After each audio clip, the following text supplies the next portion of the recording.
Doctor MP Arya Nawabganj विधायक हमारे साथ में मौजूद हैं। डॉक्टर साहब, जानना चाहूंगा, 4 तारीख को रिजल्ट आने वाला है। एग्जिट पोल में भाजपा की बम्पर जीत दिखाई जा रही है, लेकिन जो विपक्ष है वो ये कह रहा है कि आंकड़े झूठे हैं।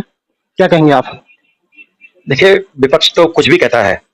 विपक्ष पर ना जनता को विश्वास था, ना हमें विश्वास है। और जो एग्जिट पोल है वो कुछ भी वैसे नया नहीं कह रहे हैं। यही अपेक्षा थी, परिणाम अपेक्षा अनुसार आ रहे हैं। और हमारे माननीय प्रधानमंत्री जो पहले से ही कह रहे हैं अब की बार 400 पार, तो आंकड़े भी जो एग्जिट पोल के हैं वो लगभग वही हैं। अभी जो दिखाई आ रहे हैं वो 340, 350 इस तरीके के आंकड़े सामने आ रहे हैं अभी एग्जिट पोल में। आपको लग रहा है संख्या बढ़ेगी या कम हो सकती है? संख्या निश्चित रूप से बढ़ेगी। अच्छा, आप जरा अंदाजा लगाइए, हम उत्तर प्रदेश में भी पहले से कहीं अधिक सीटें प्राप्त कर रहे हैं। हम बाकी उत्तर क्षेत्र के जो भी प्रदेश हैं, दिल्ली है, बिहार है, हरियाणा है, राजस्थान है, मध्य प्रदेश है, इन सब में लगभग पहले जैसा प्रदर्शन कर रहे हैं। तो जब हमारी पहले इतनी सारी सीटें थीं, तो अब तो हम बंगाल में पहले से कहीं बहुत अच्छा प्रदर्शन कर रहे हैं, हम तेलंगाना में अच्छा प्रदर्शन कर रहे हैं, हम उड़ीसा के अंदर अच्छा प्रदर्शन कर रहे हैं, हम आंध्र प्रदेश में अच्छा प्रदर्शन कर रहे हैं, हम कर्नाटक में, दक्षिण के प्रदेशों में, कर्नाटक में भी अच्छा प्रदर्शन कर रहे हैं। और यहां तक कि जिस केरल में भारतीय जनता पार्टी को अब तक कुछ नहीं मिलता था, वहां भी हम लोग 1 से 3 सीट प्राप्त करने की स्थिति में हैं। और इसी तरह से तमिलनाडु में भी सीटें बढ़ रही हैं। तो निश्चित रूप से ये सीटों का आंकड़ा और अधिक बढ़ने वाला है। नहीं, अगर यूपी की बात करी जाए तो तमाम ऐसे लोग थे जिनका राजनीतिक इतिहास बहुत लंबा था, ऐसे संतोष गंगवार जी, पीलीभीत से वरुण गांधी जी, ऐसे तमाम ऐसे लोग थे, दिग्गज थे, उनके लिए हटाकर नए को मौका दिया गया था। तो वहां नहीं लग रहा है आपको काफी संघर्षपूर्ण हुआ? देखिए, चुनाव, ये बात ठीक है कि माननीय संतोष गंगवार जी हैं या श्री वरुण गांधी जी हैं, दोनों काफी प्रसिद्ध रहे हैं और अपने अपने क्षेत्र के पुरोधा हैं। किंतु पार्टी की अपनी नीतियां हैं, पार्टी के अपने सोचने के तरीके हैं और उसके कारण से टिकट बदले गए। लेकिन वोट इन नेताओं के अलावा माननीय नरेंद्र मोदी और माननीय योगी आदित्यनाथ जी के चेहरे पर मिलता है। भारतीय जनता पार्टी का वोट पार्टी के नाम पर मिलता है, प्रत्याशी के नाम पर कम प्रभाव पड़ता है। बरेली की सीट के क्या अंदाजा है आपको, क्या रिजल्ट आएगा? क्योंकि चुनाव जो यहाँ पे हुआ है, 2 पल आमने सामने थे, 2 लोग इस बार। क्योंकि पिछली बार जो मुझे लग रहा है, इस बार के मुकाबले में पिछले जो चुनाव हुआ करते थे उसमें इस्लाम साबिर परिवार से एक व्यक्ति खड़ा होता था और कम से कम 1.5 लाख 2 लाख वोट लेते थे वो। अब की बार वो नहीं थे और मुस्लिम काफी संख्या में उनके साथ में जाता था वोट। देखिए, जीत माननीय श्री छत्रपाल जी या मैं कहूं भारतीय जनता पार्टी की होगी, इसमें कोई संदेह की बात नहीं है। जहां तक बात वोटों के डिवीजन का है, तो वो दोनों पक्षों को प्रभावित करने वाला है। अगर आमने सामने का चुनाव हुआ है तो कहीं उनके लिए भी प्रभावित करने वाला है, तो कहीं हमारे लिए भी प्रभावित। इस्लाम साबिर वाले वोट कहाँ गए, मैं ये जानना चाह रहा हूँ। जो 1.5-2 लाख वोट उन्हें मिलते थे, मुस्लिम वोट उसमें काफी संख्या में होते थे, वो वोट आपको लग रहा है भाजपा के साथ में गए होंगे? क्योंकि अंदाजा ये है प्रवीण सिंह ऐरन के साथ में गए वो। देखिए, पिछली बार में जहां तक मुझे याद आ रहा है, इस्लाम साबिर के परिवार का कोई प्रत्याशी नहीं था। समन ताहिर एक मुस्लिम प्रत्याशी थी जिनको केवल थोड़े से गिने चुने वोट मिले। इससे पहले कई बार इस्लाम साबिर परिवार से एक व्यक्ति चुनाव लड़ा है मेरी जानकारी में जो है। तो हर चुनाव के अपने अलग समीकरण होते हैं, इस चुनाव के अपने अलग समीकरण हैं। और जो भी कुछ भी हो, लेकिन जीत भारतीय जनता पार्टी की होती दिखाई दे रही है। कैसा लग रहा है रिजल्ट जो आएगा, कैसा आएगा? निकटतम आएगा या जो लंबा अंतराल होता था अभी तक वैसा होगा? हो सकता है अंतराल पहले से कुछ कम हो, लेकिन जीत भाजपा की होगी। कम आपको कैसे लग रहा है? क्या वजह ऐसी मानना है आपकी कम होगा? माननीय संतोष गंगवार जी बहुत पुराने और मजे हुए नेता हैं, उनकी अनुपस्थिति से हो सकता है कि कुछ प्रभाव पड़े। मैं निश्चित रूप से इस बात को नहीं कह रहा हूं, लेकिन यह हो सकता है कि उनकी अनुपस्थिति से कुछ प्रभाव पड़े, लेकिन ज्यादा कुछ प्रभाव नहीं पड़ने वाला है। भारतीय जनता पार्टी विजयी होने वाली है। आपको लग रहा है उनके ना चुनाव लड़ने से फर्क पड़ेगा, यानी रिजल्ट जो आएगा, वोटों की संख्या होगी, उसमें अंतर पड़ेगा? आपका कहने का मतलब ये है? भाई, बहुत ही अनुभवी और पुराने नेता थे माननीय संतोष गंगवार जी एक प्रत्याशी के रूप में। निश्चित रूप से हो सकता है कि कुछ अंतर पड़े, इसको अभी ठीक से नहीं कहा जा सकता। ठीक से नहीं कहा जा सकता, लेकिन मोदी योगी जी का जो आप नाम लेते हैं कि जो कार्यकर्ता है वो मोदी और योगी जी को देते हैं, तो फिर संतोष जी वाली बात फिर क्यों आ रही है बीच में? देखिए, प्रत्याशी का भी अपना प्रभाव रहता है। योगी जी और मोदी जी का अलग मामला है, पार्टी का भी अलग मामला है, लेकिन इसके बाद भी प्रत्याशी का कुछ ना कुछ प्रभाव रहता है। चुनाव में चेहरा माननीय योगी आदित्यनाथ जी, माननीय नरेंद्र मोदी जी का रहता है, लेकिन प्रत्याशी का भी तीसरा चेहरा साथ में रहता है। छत्रपाल जी का जो प्रभाव है उसे कम आंक रहे हैं फिर क्या आप संतोष जी के मुकाबले? किन्हीं भी नेताओं की या किन्हीं भी लोगों की तुलना नहीं की जा सकती है, ना ही करना चाहिए।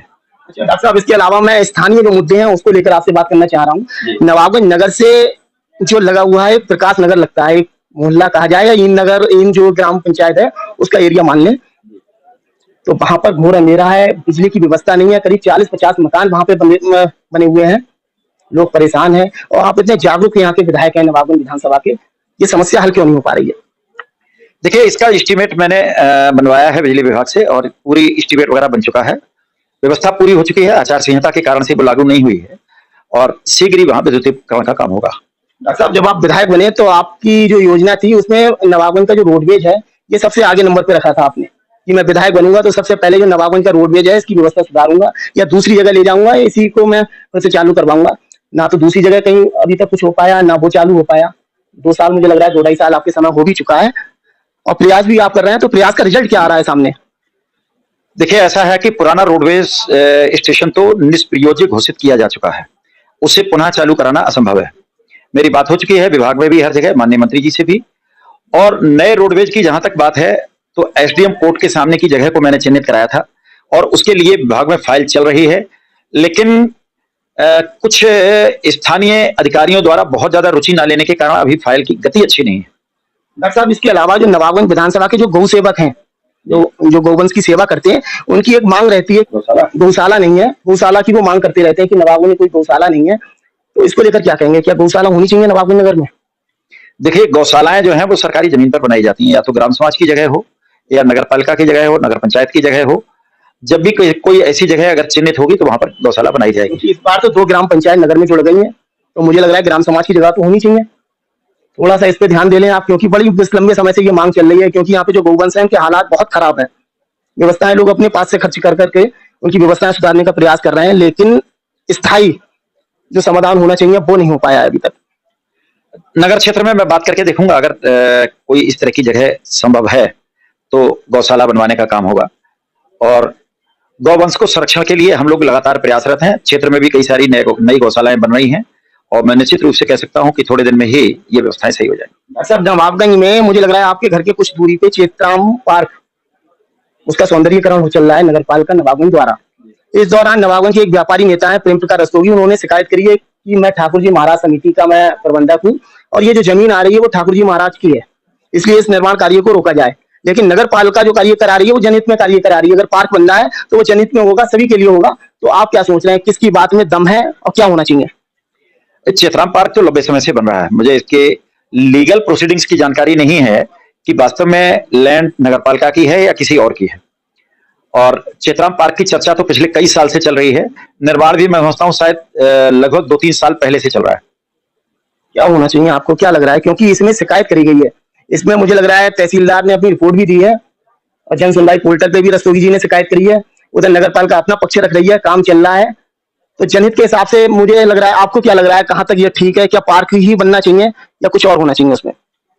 देखिए, लीगली अगर किसी की जगह है तो उस पर कोई टिप्पणी नहीं करना चाहूंगा, अन्यथा की दृष्टि से नवाबगंज नगर के सौंदर्यीकरण के लिए इस तरह के अगर काम किए जा रहे हैं तो वो सराहनीय है। तो आपकी जो शुरुआत हुई है, आपकी जो पहचान है वो डॉक्टरी से हुई। आप नवाबगंज विधानसभा के बहुत ही चर्चित और लोकप्रिय डॉक्टर हुआ करते थे, लेकिन आप जब से राजनीति में आए आपने मरीजों को देखना बंद कर दिया। आप घर पे जरूर देख लेते हैं 2-4 लोगों को, लेकिन जो आपसे प्रेम करते थे, जो मरीज कहीं भी नहीं जाते थे 20-20, 30-30 किलोमीटर दूर से, बोले डॉक्टर साहब के यहाँ जाने, आर्या साहब के यहाँ, उन्हीं को दिखाना है, उनकी ही दवाई में सूट करती है, वो लोग आज बहुत परेशान है। विधायक आप जरूर बन गए, आप खुश हैं, लेकिन वो लोग बहुत परेशान है, बोले डॉक्टर साहब से दवाई नहीं ले पाते हैं, डॉक्टर साहब इतने बिजी हो गए कि अब बोले समय ही नहीं है।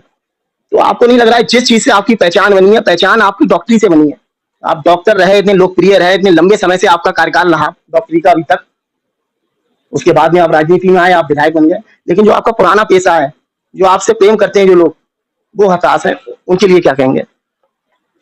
देखिए, जहां तक मेडिकल प्रोफेशन की बात है तो मरीज हम पहले भी देखते थे, अभी भी जो लोग मेरे यहाँ आते हैं मैं उनको देखता हूँ, पहले पैसे लेके देखता था, भैया बिना पैसे के देखता हूँ। लेकिन साहब अब अंतर आ गया है, अंतर आ गया है, आपके पास में इतना समय कहाँ है? आपके लिए सुबह से मुझे लग रहा है 6 बजे से लोग हिल लेते हैं यहाँ पे, 2-4 लोगों ने अगर आपको दिखा लिया तो दिखा लिया, बकाया नहीं आ पाते हैं, हिम्मत नहीं पड़ती है क्योंकि लोग इतने होते हैं यहाँ पर। लेकिन एक लोगों के मन में हताशा हो गई है इस चीज की कि हम डॉक्टर साहब को नहीं दिखा पा रहे हैं, डॉक्टर साहब को ही, डॉक्टर MP आर्या से जो लोग इलाज कराते थे उनके अंदर हताशा है। देखिए, ये विषय समय देने का है, समय का है। जितना समय उपलब्ध होता है और मेरे यहाँ मरीज आते हैं, मैं उनको देखता हूँ। बाकी समय की कमी वो भी जनता के लिए ही है।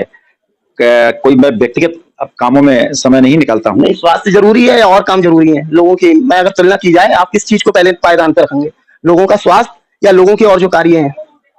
देखिए, ऐसा है ना, किसी भी चीज की तुलना ठीक नहीं होती है। खासतौर से अगर स्वास्थ्य की बात करें तो स्वास्थ्य के लिए तो दूसरे बहुत सारे डॉक्टर हैं, और मैं अगर इस तरह का काम करता हूं तो लोग कहेंगे कि आपने जनसेवा के मुकाबले पैसे कमाने को या व्यवसाय को ज्यादा महत्ता दी। इसलिए जितने भी मरीज देखता हूं निःशुल्क देखता हूं और जनसेवा करता हूं। नहीं डॉक्टर साहब, आपने पहले वायदा किया था, मुझे लग रहा है मेरे इंटरव्यू पे भी एक दो बार आपने कहा था कि हफ्ते में 1 दिन या 2 दिन मैं हॉस्पिटल में जरूर निकालूंगा, अब मैं लोगों को देखूंगा। लेकिन अब ये चर्चाएं कि हॉस्पिटल भी आप यहाँ से दूसरी जगह ले जा रहे हैं, कुछ ये भी चर्चाएं पूरे नगर। देखिए, ऐसा है कि 1 दिन या 2 दिन अगर मैं हॉस्पिटल में बैठता हूं, लोगों से पैसे लेता हूं, तो निश्चित रूप से लोगों को खराब लगेगा। इसलिए मैं उस तरह का काम तो नहीं करूंगा। हाँ, ये जरूर है कि और बेहतर सुविधाओं वाला अस्पताल और अच्छा और बड़ा अस्पताल इस नवाबगंज को मिलने वाला है।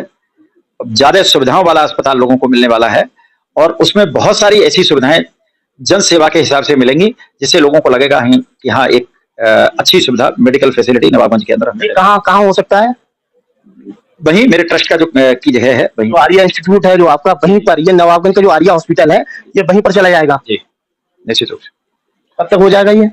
बस कुछ महीने में। अच्छा, ओपीडी देखेंगे आप? लोग ये चाहते हैं एक आध दिन आप ओपीडी देखें। मौका मिलेगा तो। मौका मिलेगा, मौका निकालना पड़ेगा ना आपके लिए। निकालेंगे नहीं आप? सेवा ज्यादा जरूरी है, मरीज जरूरी नहीं है, मरीजों का स्वास्थ्य जरूरी नहीं है आपके लिए। जो अपने को जरूरी समझते हैं, निःशुल्क दिखाना चाहते हैं, उनकी यहाँ पर स्वागत है। बाकी बहुत सारे डॉक्टर्स हैं, इतनी सारी फैसिलिटीज डेवलप कर रहे हैं। हम जब नहीं होंगे तब भी लोगों को सेवाएं मिलेंगी, आज भी कर रहे हैं। अच्छा, आप डॉक्टर हैं डॉक्टर साहब, लेकिन नवाबगंज का जो सरकारी अस्पताल है उसमें व्यवस्थाएं और ठीक हो, अल्ट्रासाउंड हो या और जो लैब वगैरह होती है उसकी क्वालिटी और अच्छी हो, जांचों की संख्या बढ़े, कुछ सोचा है आपने?